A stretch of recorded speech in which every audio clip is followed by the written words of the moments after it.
There is a vast and silent ocean within you, a depth that lies beneath the thin raft of your conscious awareness. You sail upon its surface, believing your little boat your will, your effort, your daily thoughts to be the master of your journey.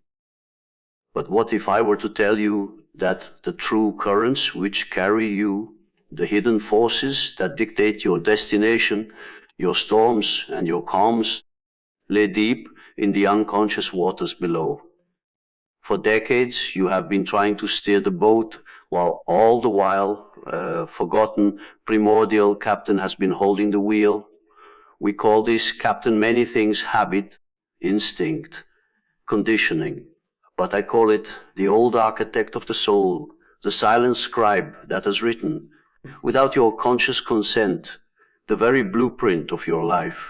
Your genius is not something to be built, but something to be excavated from the prison of these ancient, self-erected walls. It is not a light you must kindle, but a sun that has been burning all along in the depths, waiting for you to simply remove the stone of your own forgotten self-thought. Consider for a moment the room you are in. You see the walls, the windows, the space that contains you. You believe it to be a fixed reality, a fact of your immediate world. But before it was ever built, it existed first as a blueprint, a silent, invisible architecture of lines and intentions in the mind of an architect. Now, I ask you to turn your attention inward to the landscape of your own life, the achievements, the struggles, the repeating patterns that feel as solid and unchangeable as these walls. What if I told you that all of it, the very dimensions of your reality, the ceilings on your potential, the doors you believe are locked, was constructed from a blueprint you did not consciously draw? There is a silent architect within you, a profound and hidden intelligence that has been drafting the plans of your existence from a place far beyond the narrow beam of your conscious awareness. This is not a metaphor to be appreciated, but a psychological reality to be confronted. This architect is the subconscious mind, and it has been tirelessly at work since your first breath, gathering the raw materials of every experience, every whispered word of a parent, every forgotten moment of joy or shame, and weaving them into a foundational script. It accepted these early impressions not as opinions, but as incontrovertible laws of being. It wrote the rules for what you deserve, what you are capable of, and what the world is. And for most, this script remains an unexamined, absolute truth.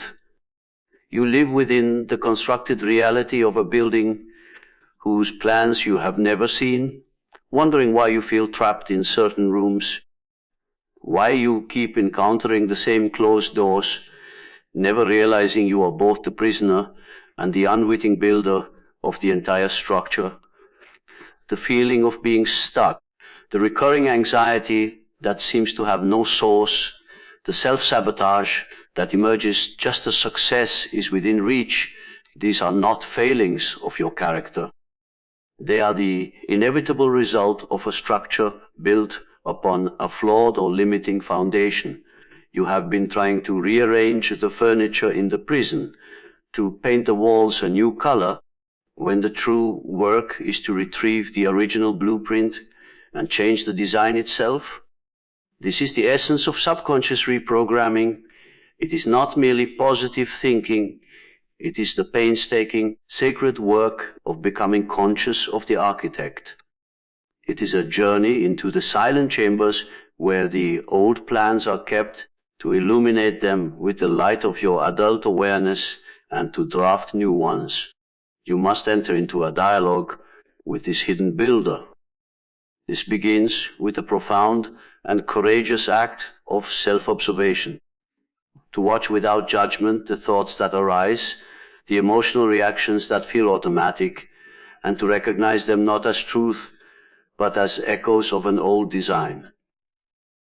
You must then become the active, intentional author of the new script. Through the deliberate repetitive language of your focused thoughts, your mental imagery, and your embodied feelings, you can send new instructions into the depths. You are not destroying the old architect. You are promoting it, educating it, aligning it with the conscious vision of the person you choose to become. You are commanding a renovation of the very soul. The walls you feel around you are not stone and mortar. They are made of memory and belief, and they will yield to the persistent hand of our conscious will. The journey to unlock your genius begins here, in the quiet revolution of seizing the drafting table dot. And so you have found the blueprint, and you stand now, conscious pen in hand, ready to redraw the lines of your own existence. But as you lean over this vast parchment, you will make a startling discovery. There, in the margins, in the darkened corners of the design, you will find annotations you did not write. You will see spaces that were deliberately walled off, rooms labeled danger or forbidden, and entire wings of your potential that were sketched in faint, hesitant lines, as if the architect itself was afraid of what it might create. This is where your true work begins. This is the moment you must begin dialoguing with your shadows. Dot, for the silent architect, did not work in a vacuum of pure light. It worked with the whole of your experience, and in its urge to protect you, to make you fit for the world, it cast certain aspects of your being into a deep internal exile. It deemed your raw anger too dangerous, your vulnerability too weak, your wild creativity too impractical. And so it bricked them up behind walls of forgetting, creating what I have called the shadow. But listen closely, for this is a psychological truth of the greatest importance. That which we exile does not die, it does not disappear, it grows strong in the darkness. It gathers power and influence from its prison, and it begins to whisper, to sabotage, to project itself onto the people around you. The colleague you instantly despise for their arrogance, the stranger who ignites in you irrational fury, they are often but a screen upon which you are watching the drama of your own disowned self. To dialogue with the shadow is not to become a monster. It is the very opposite. It is to reclaim the tremendous energy you have spent every day of your life on keeping that monster locked away. It is to turn and face the very thing you have been running from, and to say, you too are mine. This is not an act of condemnation, but of profound integration. You must approach this darkened room within yourself, not with a weapon, but with a lantern. You must ask of your anger, what boundary are you protecting? You must ask of your fear, what value are you guarding? You must ask of your pain, what depth of compassion are you preparing me to hold? Within this shadow, buried beneath the shame and the fear, you will find the very fragments of your genius. Your untamed creativity is there. Your fierce, unapologetic will is there. The raw, authentic power you learned to suppress as a child is there. It is gold, but it is gold locked in ore. And the key to the lock is your courageous, non-judgmental attention. By bringing the light of your consciousness into this darkened space, you do not destroy the shadow. You liberate the genius trapped within it. You reclaim the full spectrum of your power and begin to build a life not on a sanitized, partial blueprint, but on the unshakable foundation of your whole, undivided self. The door to that hidden room is not locked. It has only ever been waiting for you to turn the handle from the inside dot, and now, having met the exiled parts of yourself, having reclaimed those fragments of gold from the dark, you are faced with the essential question, what shall you do with this raw, unrefined power? For the mind, left to its own devices, is not a quiet temple of focus. It is a bustling, chaotic marketplace of thoughts, a cacophony of memories, anxieties, and fleeting desires. This mental noise is the ore, the primal substance, and you, now conscious, stand as the alchemist before the great crucible. This is the profound art of turning mental noise into cognitive gold. It is the alchemy of attention. Your attention is not merely a spotlight, it is the very fire of transformation. Whatever it rests upon, it begins to change. It animates and empowers. When you allow your focus to be captured endlessly by worry, by resentment, by the trivial chatter of the day, you are feeding your precious life force into the flames of chaos. You are taking the raw ore of your potential and scattering it into the ashes. But when you learn to direct this fire with intention, when you gather its heat onto a single chosen point, you initiate a transmutation. The repetitive thought of fear, when held in the steady flame of non-judgmental awareness, loses its power and reveals the wisdom hidden within it. The memory of failure, when subjected to this heat, softens and reshapes into a lesson of resilience. This is not suppression, it is sublime transformation. The silent architect is always listening, and the shadow is always waiting to be fed. What you attend to, you are in truth, in dialogue with. To obsess over a flaw is to instruct the architect to build more flaws. To dwell in gratitude is to command it to draft rooms filled with light. Your focused attention is the language you use to write the new instructions on the old blueprint. It is the chisel you use to sculpt the formless marble of your potential into a coherent shape. This requires a discipline of the inner senses, a conscious withdrawal from the frantic marketplace of the mind, and a deliberate turning inward to the quiet forge where the true work is done. Begin with the breath. Not as a mechanical exercise, but as the first act of alchemy. In the simple, conscious rhythm of inhalation and exhalation, you are gathering the scattered embers of your awareness into a single, sustained flame. You are declaring, with the most fundamental act of life, that you are the master of your inner fire. From this centered flame, you then direct its light.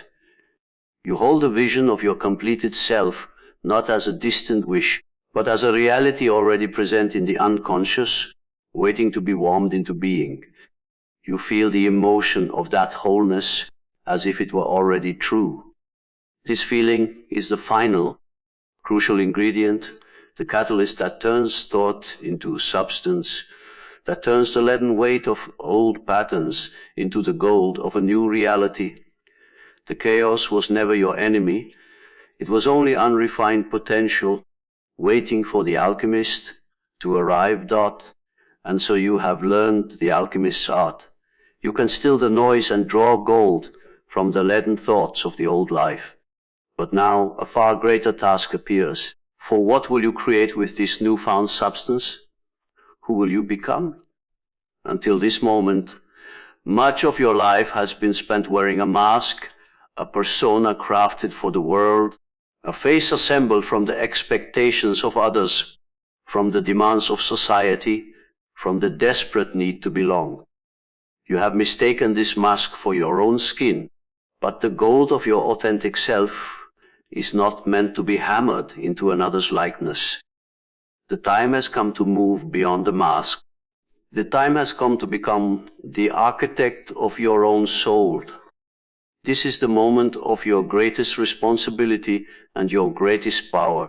It is no longer enough to simply edit the old blueprint or to reclaim lost energies from the shadow. You are now called upon to lay an entirely new foundation, to conceive a structure so unique, so inherently you, that it could not have been imagined by the old, silent architect. This is the work of psychological self-creation. It is to look into the depths of your being, at the reclaimed shadows, the transmuted energies, the raw, brilliant potential, and to decide, with conscious intent, what you will synthesize from them. You are no longer the prisoner of the building, nor merely its renovator. You are now the originating source, the vision from which new worlds are born. This requires a courage unlike any other, the courage to be unknown, to be misunderstood, to stand apart. To build a soul according to your own inner truth is to dismantle the comfortable, familiar mask piece by piece. It will feel at first like a death. The people who knew the mask will wonder where you have gone. They may resist the new structure you are building, for it reflects back to them their own confinement. But you must build anyway. You must take the hammer of your will and the anvil of your discipline and begin to shape the gold of your integrated self into a new form, a form that expresses the totality of who you are, light and dark, strength and vulnerability, not in conflict, but in a sacred, powerful synthesis. Do not ask what the world needs from you. Ask what makes you come alive, for the world needs nothing more than people who have become fully, devastatingly alive. This aliveness is the signature of the soul that has become its own architect. It is a structure that breathes, that grows, that adapts, a living architecture whose central chamber is a sanctuary of unshakable selfhood. The design is not rigid, it is a dynamic, evolving masterpiece, forever being refined by the wisdom of experience and the fire of your own ever-deepening consciousness. The tools are in your hands. The gold is in your crucible. Let the world see the face that was forged in your own inner fire. You have gathered the gold. You have taken up the tools. You have resolved to build a soul unlike any other. And now, standing at this precipice of your own potential, you must confront the most profound mystery of all, the sheer, terrifying infinity of what you might become. The old architect worked with the limited materials of past experience, but you, the conscious creator, now draw from a source far more vast, the quantum field of the psyche itself, a realm of pure potentiality where every possible version of you exists in a state of shimmering probability. This is the domain of the quantum mind, and your task is to collapse its infinite waves into the single, solid reality of your new existence that for too long you have lived as if your life were a single, predetermined path, a narrow thread winding through a dark forest. But I tell you, your true nature is the entire forest. Every path is open to you. At this very moment, the person you admire and the person you fear you might become, the success you crave and the failure you dread, they all exist as resonant frequencies within your unconscious, waiting for the signal to manifest. The silent architect worked with a single, inherited set of plans, but the quantum mind holds the library of all possible blueprints. Your anxiety, your sense of being pulled in a dozen directions, is not a sign of brokenness. It is the natural turmoil of this infinite potential, this superposition of selves vibrating all at once without a central commanding frequency. The act of collapse, of bringing one reality into being, is not a passive event. It is the most active and decisive gesture a human being can make. It is achieved through a single, unparalleled force, the power of unambiguous choice. A wish is a wave. A desire is a probability. But a true, unwavering, committed choice, a choice made with the full force of your integrated will, your reclaimed shadow, and your focused attention is the act of observation that collapses the wave. It is the command that tells the quantum field, this one. This is the reality I inhabit. It is the moment you select from the infinite shelves of the library the one definitive blueprint and declare, build this. Doubt is the static that maintains the superposition. Indecision is the prison that keeps all possibilities equally alive and therefore equally unreal. But when you choose, when you commit with every fiber of your being to a single version of yourself and your future, you do not merely select a path, you bring that path into being under your very feet. The universe is not a fixed stage upon which you act, it is a fluid, participatory reality that congeals around the absolute certainty of your conscious intent. The gold of your soul, the fire of your attention, the blueprint of your design, they are all focused into this singular, monumental point of choice. The infinite is waiting for your instruction dot, and so you stand, a conscious quantum of potential, having chosen your reality from the infinite field. But do you imagine you are the first to walk this path? That the structure you now build has no echo in the annals of time?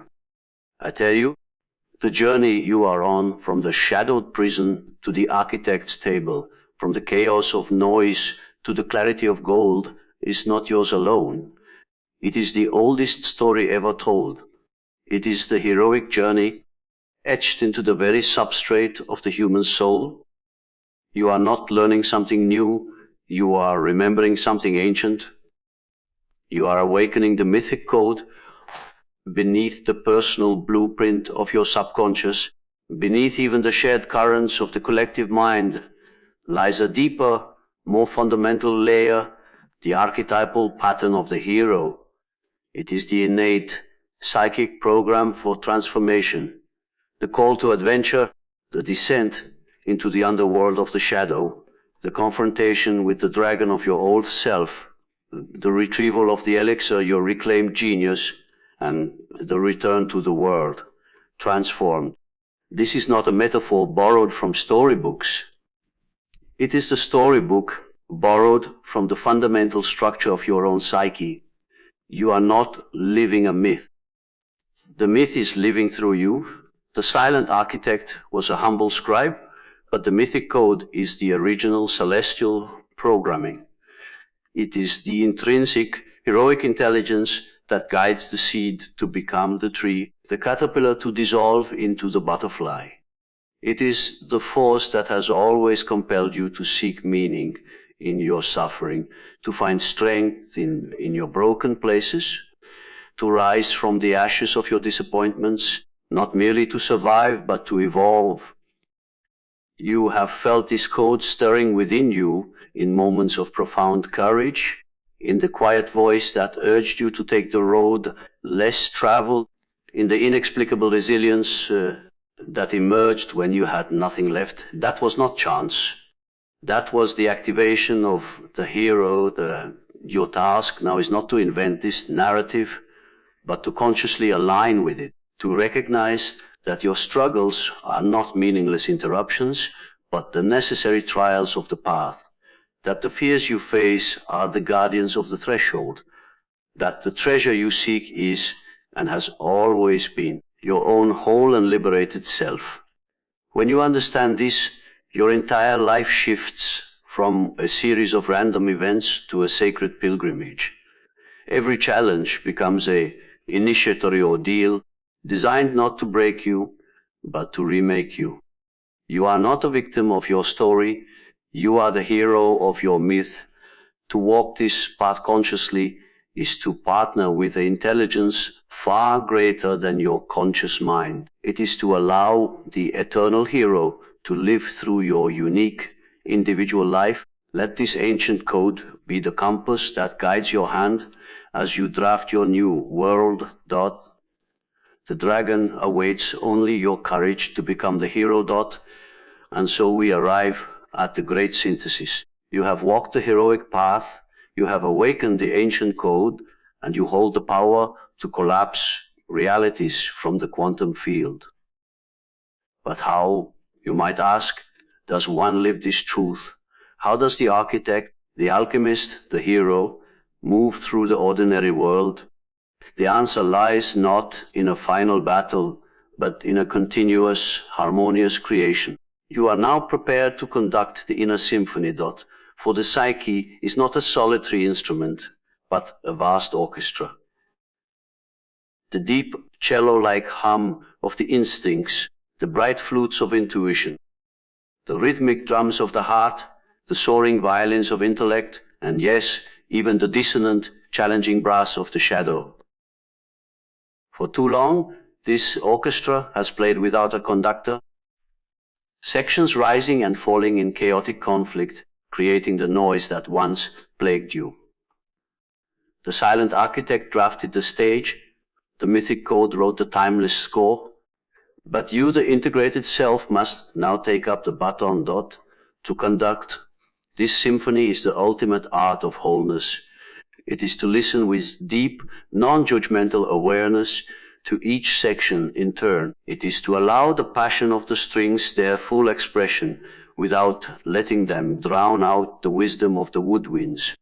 It is to honor the vital, primal rhythm of the percussion without letting it dominate the melody.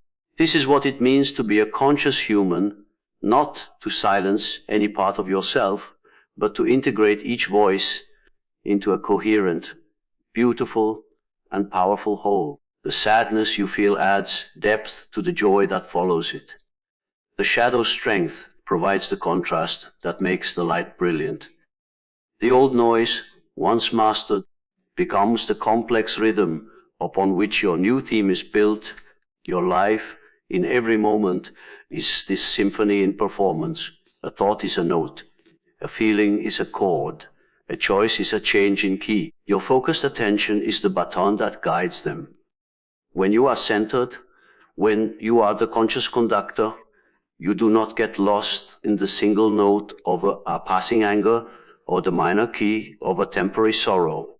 You hear it, you acknowledge its place in the composition, and you guide the orchestra onward, knowing it is part of a grander movement. The genius you have sought is not a single, piercing high note. It is the emergent beauty of the entire composition played in harmony.